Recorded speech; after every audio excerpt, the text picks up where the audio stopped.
Okay, hi everybody. This is Daniel Karapkin speaking to you from Thornhill, Ontario, a little chilly Thornhill, Ontario, where we are studying Moreh Nevukhim, Maimonides' Guide for the Perplexed. We are in section 2, chapter 38, and I apologize for the brief break due to my travels, but now we are back for I believe what will be a significant block of time where I won't be traveling, so we should be able to have the next several classes uninterrupted. We are in the middle of the Rambam's discussion of nevuah, of prophecy, what prophecy is, and what ingredients are necessary for the individual to achieve prophecy. The Rambam, I wanted to remind us, even though we're starting chapter 38 today, the Rambam had taught us all the way back in chapter 32 when he really had begun to embark on this discussion of nevuah, of prophecy, that our opinion, meaning his own opinion about what prophecy is not that different from the way an Aristotelian philosopher conceives of a prophetic experience, of having this overflow of knowledge that comes from an external source that the Rambam had called the active intellect, or the Seichel HaPoel, that is an external source of knowledge that God uses as a repository to allow a spillover, an overflow of knowledge into a person who is worthy of receiving that knowledge.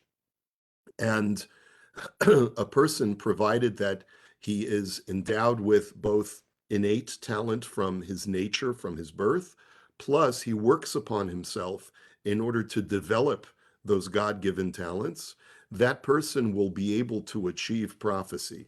The only difference, said the Rambam, between our view and the view of the philosophers is that the philosophers believe that this is a sort of a mechanistic process, an automatic process, that regardless of a person's merit, if he works on his character development and his intellectual growth, he will automatically receive this prophetic experience.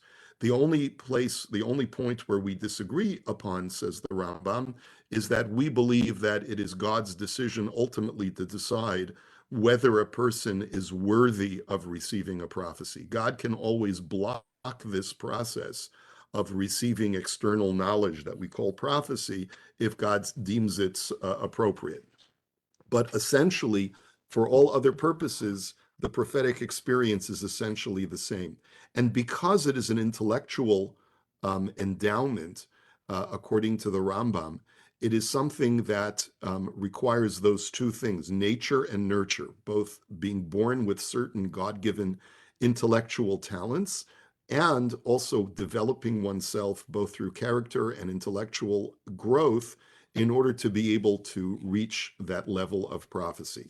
In chapter 37, the chapter that we just saw, the Rambam had pointed out to us that there is a combination of two faculties within the mind.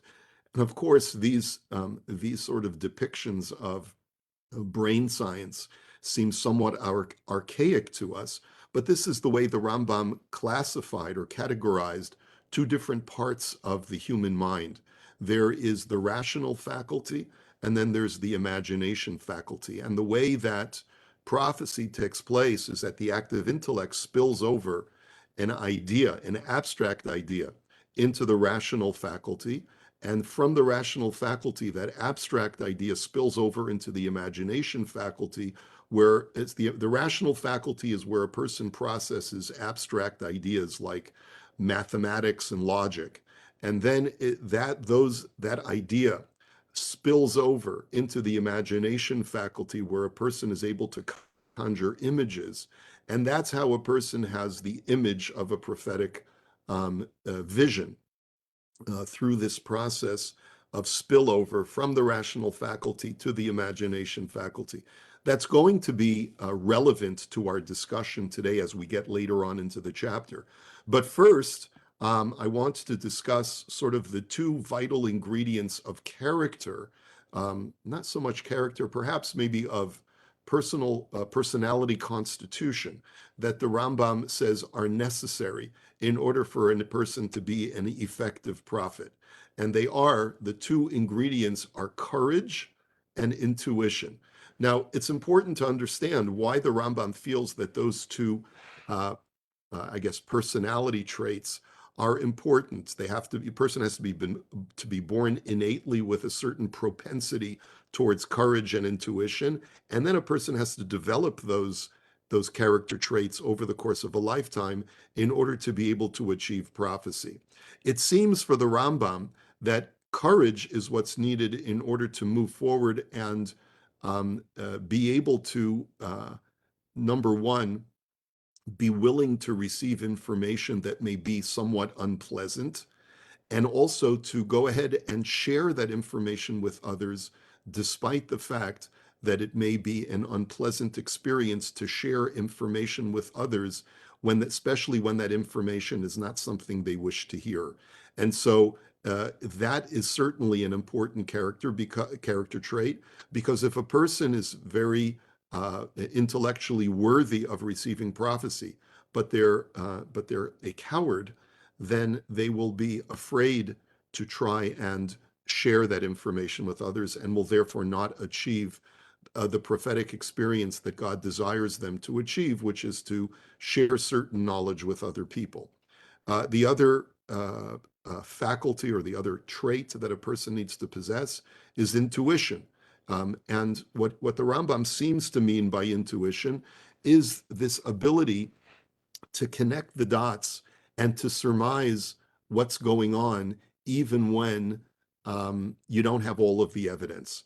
I'll just give you an example from my own life. I have a mother-in-law who is a wonderful individual, but also has this uncanny ability to be able to surmise what's going on in a person's life without even knowing anything about the person, just by talking to them, looking at their facial expressions. She's able to know when a woman is pregnant, and things like that. And we all think, well, what kind of witchcraft is she using? But the reality is that she has a very keen insight into the human condition, and is able to surmise things very rapidly, more rapidly than a person who perhaps may have a more logically thinking mind, but doesn't necessarily connect all the dots with this intuition faculty. I hope I'm making myself clear. And the Rambam says that it seems like the Rambam says that the reason why you need this intuition faculty, which will sort of be stimulated by the prophetic experience, is because prophecy requires of a person to be able to surmise what's going to happen in the future based on current situations.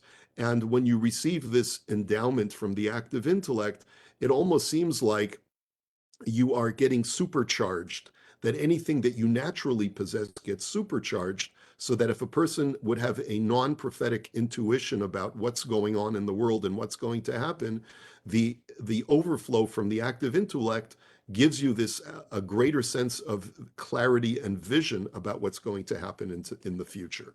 So that's really, it seems to be the way the Rambam is describing the prophetic experience here. Again, it's a natural process of intellectual endowment that is not necessarily specified for a specific individual, but rather that as long as a person has the gifts and the capacities in their mind and in their personality to be able to prophesy, they will prophesy. So I want to read the first paragraph. It's on page 376 in the Shlomo Pines edition, which is, the version, the edition that we've been working with all these years. He says, "Know that in every man there is necessarily the faculty of courage. Every person has a certain modicum of courage. Were this not so, no one would be moved in their thought to ward off that which harms them. We would just crumble and be scared from everything. Among the faculties of the soul, this faculty is, to my mind, similar to the faculty of repulsion among the natural faculties." Now, what the Rambam is trying to say, I believe, is that he's trying to compare the faculty of courage to other natural instincts that exist within a human being. And in order for us to appreciate this, this may be just a side point, but I just wanted to share with you my screen. This is the handout for today, and you can always download our handouts from one of two places, either from the Facebook community Shiur in Moreh Nevukhim, or from the webyeshiva.org website in the description of the class that we're giving today, chapter 38. The Rambam wrote an introduction to Pirkei Avot known as Shmona Prakim. We've made reference to it a number of times. In it, the Rambam really actually cited many ethical teachings that come from the philosophical community. We're not going to get into the Rambam source material for now. We just want to look at chapter 1, where the Rambam talks about the human soul, that it has many different parts or faculties, or we could say that the mind, because the soul and the mind are used really synonymously to describe the human personality. So the Rambam, in the course of describing, he says that there are 5 different parts of the human soul. There's the nutritive, the sensitive, the imaginative, the appetitive, and the rational. So there's something called the koach hazan, the instinct that a person has in order to nourish himself. And there's the appetite of what's called the koach hamit orer, that causes a person to become desirous or not desirous, sort of what draws a person, what attracts a person to certain things, and what repels a person from other things. But it's really more of a like and dislike type of faculty within a person's personality, whereas the koach hazan is more almost like instinctive, that when you're hungry, your stomach growls and you seek out food. So I think really that's really what the Rambam is sort of comparing in our chapter, even though he doesn't identify them by the same terminology as he does in his Mishnah commentary. He says the nutritive faculty consists of, or the koach hazan consists of the power of attracting nourishment to the body, the retention of the same, its digestion, the repulsion of that which is unnecessary, growth, procreation, and the differentiation of the nutritive juices that are necessary for sustenance from those which are to be expelled. It really almost is describing a biological process, and that's what I think the Rambam means in our chapter by the faculty of repulsion among the natural faculties. I think he means like the biological faculties of the digestive system really work in such a way that are linked with the mind. Your mind becomes hungry and that causes you to eat, but then there's a biological process that causes you to repel that which you do not need, to excrete that which you do not need from your body. And then he talks about the koach hamit orer, what is translated as the appetitive faculty, is that faculty by which a man desires or loathes a thing, and from which there arise the following activities: the pursuit of an object or flight from it, inclination and avoidance, anger and affection, fear and courage, cruelty and compassion, love and hate, and many other similar psychic or psychological qualities. What you see from here is that the Rambam is aware that in the soul, there are certain kinds of faculties that work more in sync with the human biology, and more that work in sync with the human psychology. And so the Rambam is basically saying, among the faculties of the psychological part of the soul, the faculty of courage is, to my mind, similar to the biological faculty of repulsion or excretion among the natural faculties or the biological faculties of the human body. That's really all he means, is that when a person has courage, they are standing their ground and pushing away from themselves all that which they don't desire. But instead of fleeing, they hold their position and they push away, just like the body pushes out from itself those things which are harmful for it. Instead of the body fleeing, since the body can't flee from that which is inside of it, the body must excrete or expel. And similarly, the psychological feat of courage is to expel from myself those things which I don't like, or those things which are threatening to me. And then he says this faculty of courage varies in strength and weakness, as do other faculties, so that you may find among people some who will advance upon a lion, while others will flee from a mouse. You will find someone who will advance against an army and fight it, and will find another who will tremble and fear if a woman shouts at him. I won't touch that. There also must necessarily exist a temperamental preparation in the original natural disposition. What the Rambam means basically is that a person is born with a certain degree of courage based on their natural temperament, their nature. But then it's necessary for a person to develop whatever level of tendency, natural tendency they possess in order to develop that trait, which may increase through the passage of that which is potential into actuality, a passage effected in consequence of an effort made with a view to it in accordance with a certain opinion. Now, what does the Rambam mean over here? Rav Kafich explains that there are two opposing opinions as to how a person deals with their personality traits.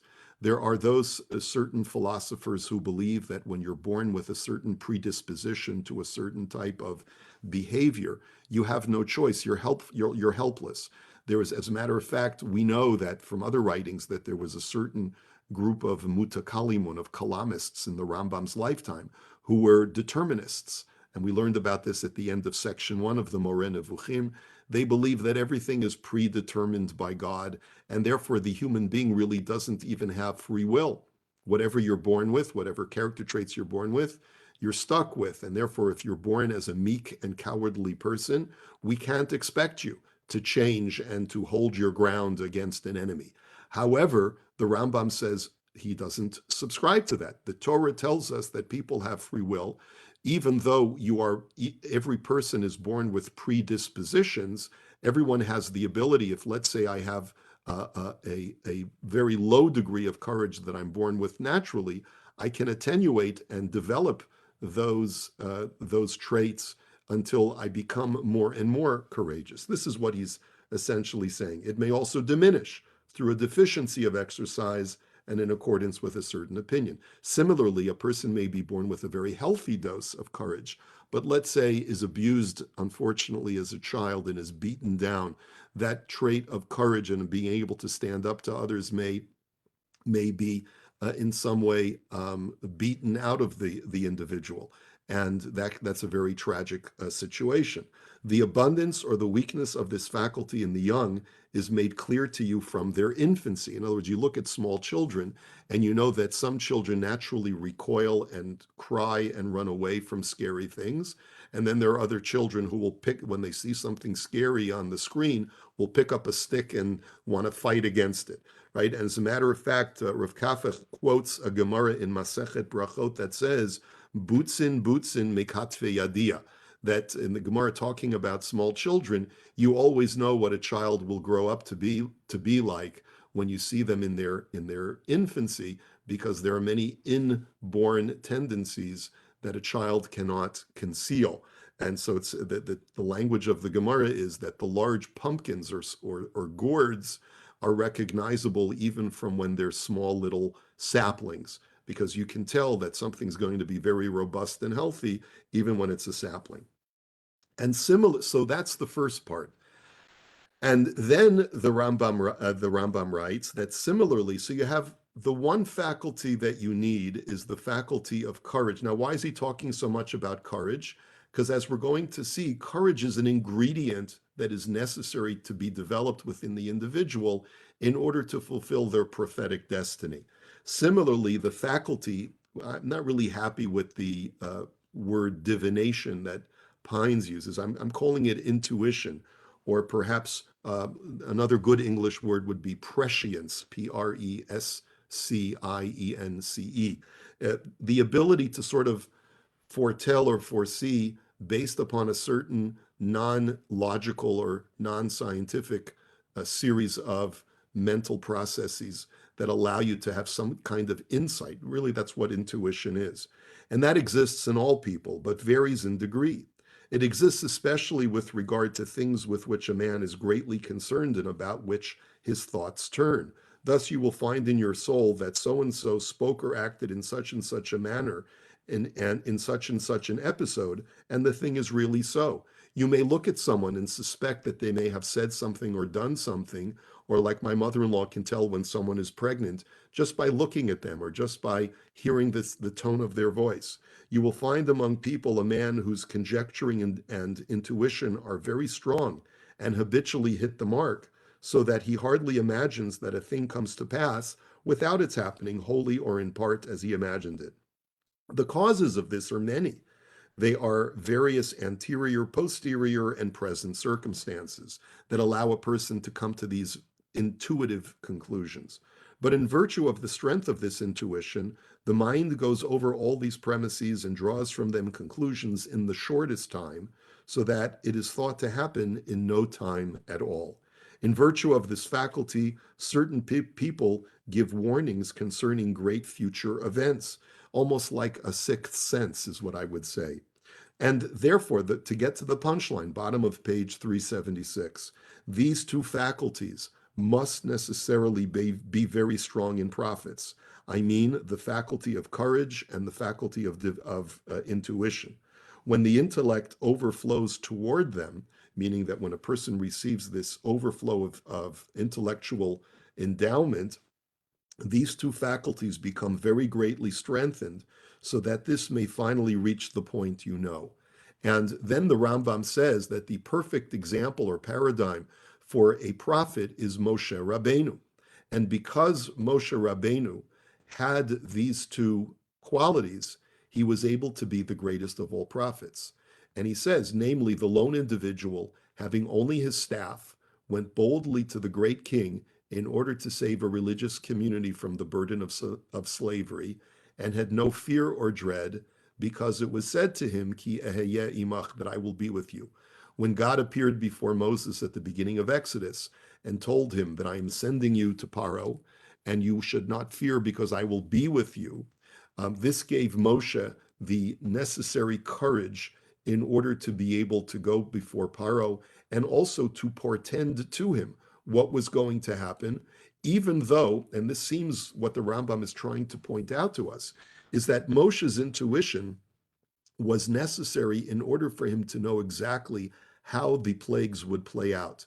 It's altogether possible that God didn't spell it out to him verbatim, but because Moshe had this very strong intuition faculty, and that was supercharged by this overflow of prophetic knowledge, Moshe was able to communicate exactly what was going to unfold to Paro over the course of time if he did not free the Jews.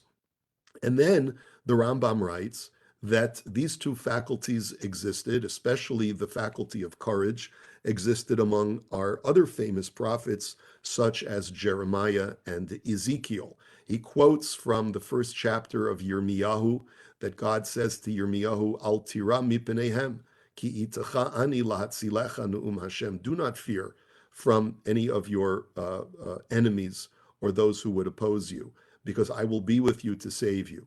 And in verse 17 in that same chapter, Ve'ata tezor motnecha, that gird your loins, which is a way of saying be courageous, arise, speak to them, everything that I am commanding you.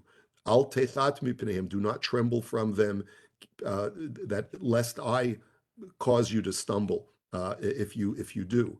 And then the very following verse, I will make you into an ir mivtsar, a secure fortress of a city, ula'amud barzel, and an iron pillar, ulachamot nechoshet al kol aretz, and to walls of copper over all the earth. In other words, you will be an impenetrable, immovable force, you, prophet Jeremiah, because I am with you and I'm endowing you with this courage.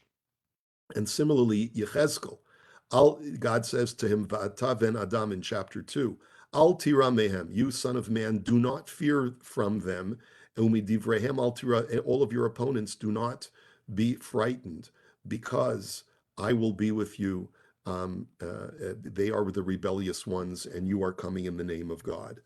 And then the first paragraph on page 377, and we're not going to go through it completely inside, but I do want to point out something important before we go to that paragraph, and that is that the Rambam makes note of the fact that during the period of prophecy, there were many people who were able to intuit certain knowledge, even though they did not go through the normal process, the normal scientific method of inquiry in order to achieve those conclusions.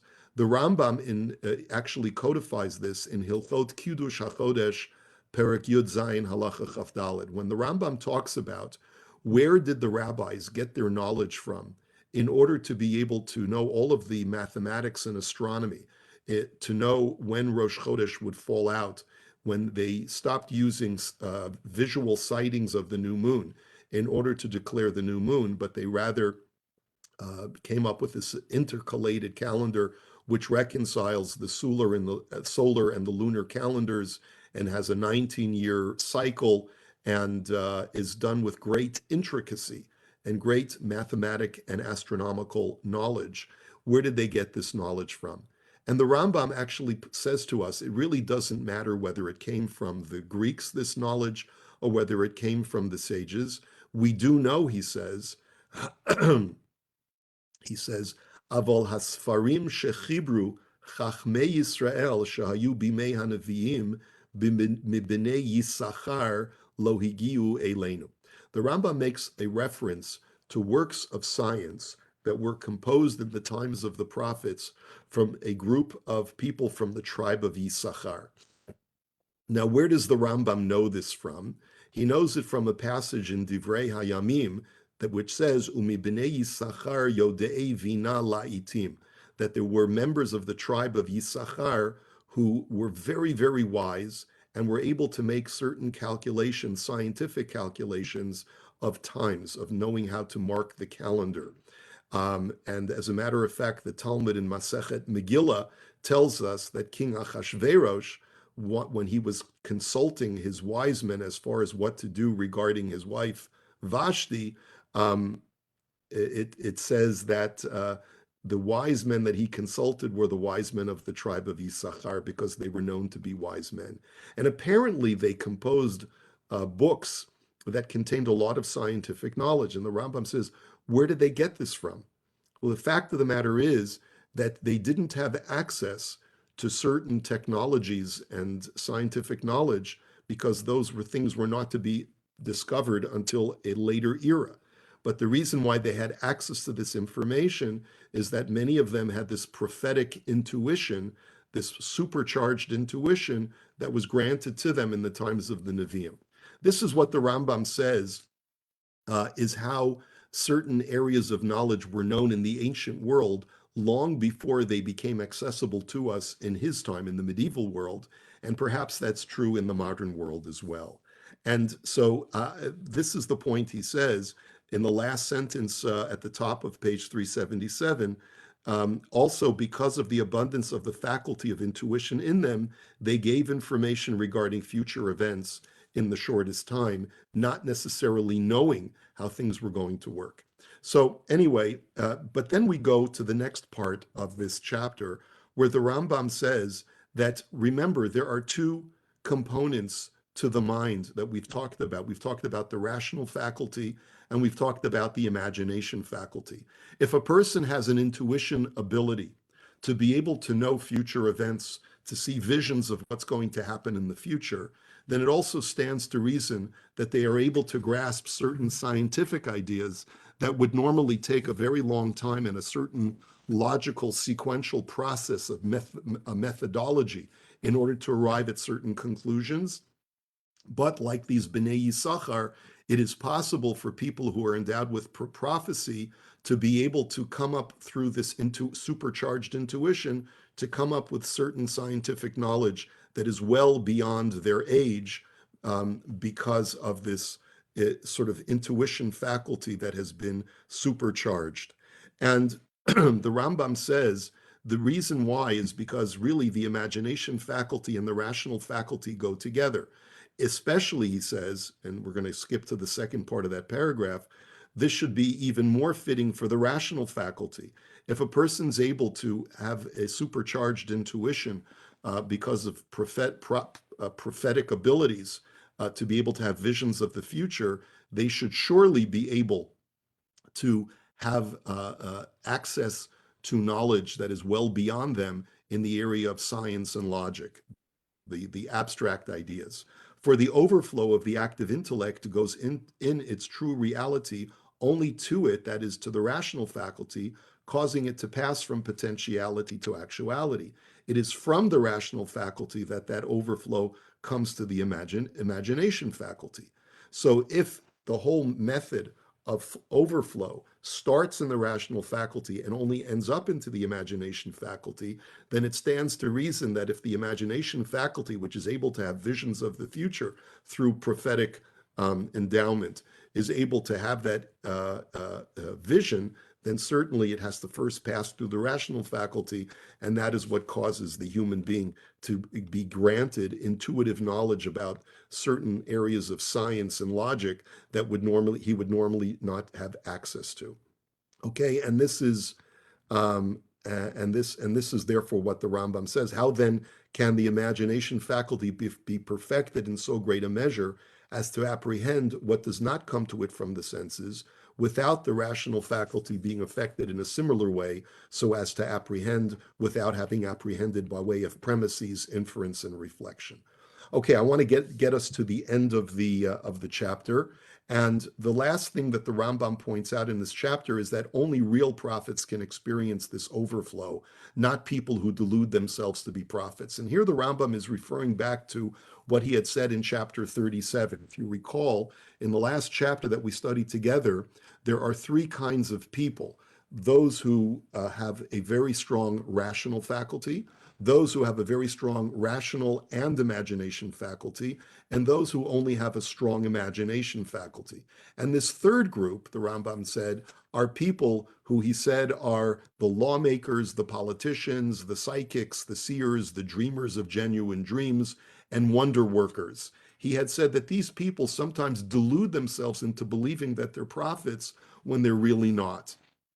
And therefore, it's important to know that even people who think that they are having visions of the future may really be not having visions of the future, but rather may be drawing a vision that comes from inside and is not coming from an external source of the overflow of the active intellect.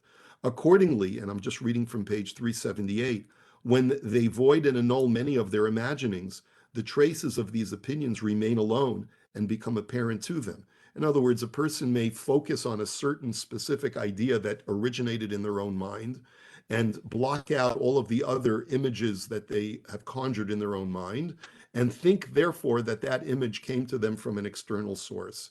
That's folly, the Rambam says, and you shouldn't believe that person. And therefore, he writes, I have put in the proviso that it refers to true prophets only. This was in order to exclude from it the people belonging to the third class, who have no rational conceptions at all and no knowledge, but only imaginings and whims. Perhaps what these people apprehend are merely opinions that they once had, and of which traces have remained impressed upon their imaginings, together with everything else that subsists in their imagination faculty. And therefore, the Rambam says, therefore, one ought not to pay attention to one whose rational faculty has not become perfect, and who has not attained the ultimate term of speculative perfection. For only one who achieves speculative perfection, meaning a rational mind, the part of their mind that is able to process data and logic and science, that's the person that can become a prophet. If you're not a chacham, then you cannot have nevuah. The Rambam reaffirms that in this chapter. He says, only one who achieves speculative perfection is able to apprehend other objects of knowledge when there is an overflow of the divine intellect toward him. It is he who is in true reality a prophet.